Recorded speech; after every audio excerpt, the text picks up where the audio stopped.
क्या आप भी जानना चाहते हैं डाउन मार्केट में निफ्टी आईटी इतना अच्छा परफॉर्म कैसे कर पा रहा है? तो पूरा वीडियो देखें।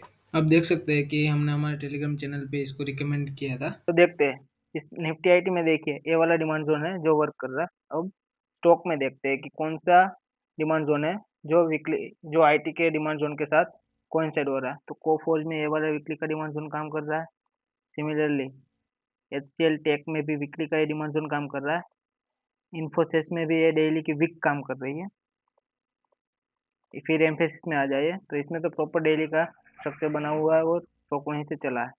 परसिस्टेंट में भी ये मंथली के लोकेशन में डेली का डिमांड जोन चल रहा है और सेम विप्रो में भी ऐसे ही ये जो वाला डिमांड जोन है वो चल रहा है। तो रीज़न यही है कि सेक्टर के जो भी स्टॉक है वो सब भी अपने डिमांड जोन में आ रहे हैं और उसके साथ निफ्टी आईटी का पूरा सेक्टर भी डिमांड जोन में आ रहा है। तो दोनों प्लस हो गए और इसी वजह से पूरा सेक्टर को बूस्टअप कर दिया और यही रीज़न है कि निफ्टी आईटी इतना अच्छा परफॉर्म कर रहा है डाउन मार्केट में भी। तो ऐसी इन्फॉर्मेटिव वीडियो देखने के लिए हमारे चैनल को सब्सक्राइब कीजिए और हमारे टेलीग्राम को ज्वाइन कर लीजिए। Thank you for watching this video.